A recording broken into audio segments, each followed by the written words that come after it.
Hi, my name is Teniqua Williams and I will be presenting Chapter 5, Flexible Work Arrangements, for COMS 622, Liberty University.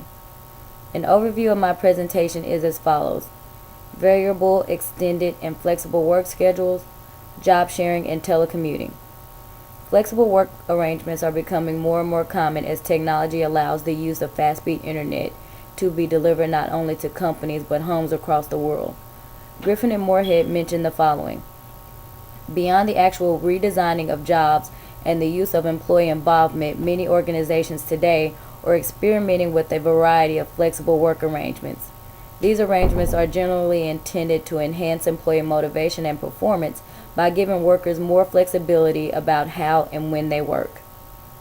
As people continue to balance work and home life, along with the growth in population of working mothers, such as myself, the demand of companies to become more innovative in their strategies for retaining top talent has obviously shifted the solutions that adjust the ways in which companies operate. Flexible work arrangements is just one of the ways in which that has developed and become a viable option as companies compete in today's ever-growing technological world. So what defines flexible work arrangements?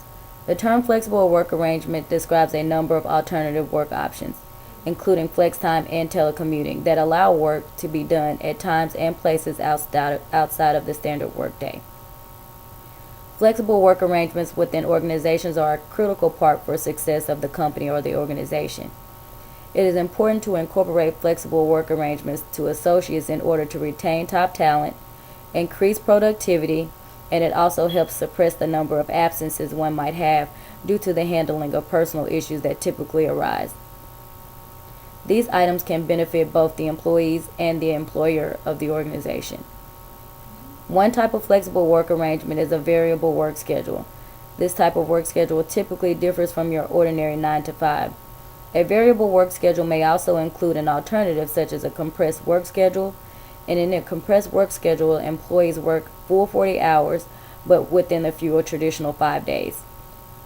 According to the Bureau of Labor and Statistics, in May 2004, about 22 million wage and salary workers, or 18% of wage and salary workers, usually worked a shift that was other than the daytime one. Another type of flexible work arrangement is extended work schedule.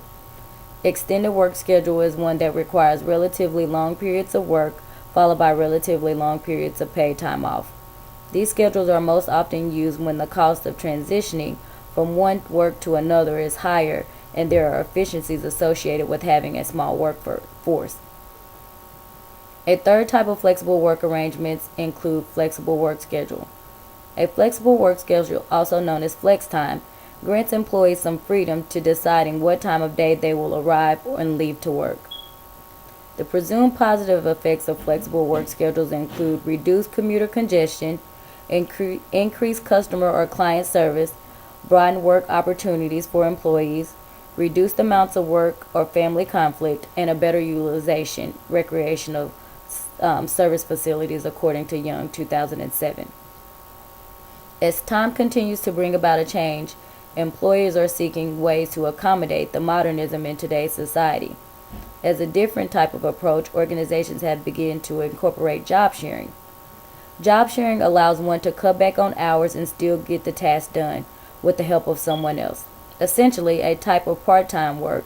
Job sharing is an arrangement in which 2 or more workers are responsible for the duties and tasks of one full-time position.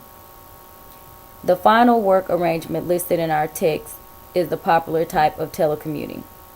Telecommuting is a work arrangement in which employees spend part of their time working off-site, usually at home.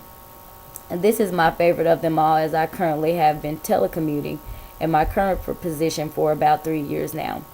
The flexibility it offers is great, along with the multitude of savings of fuel, toll roads, dry cleaning, etc.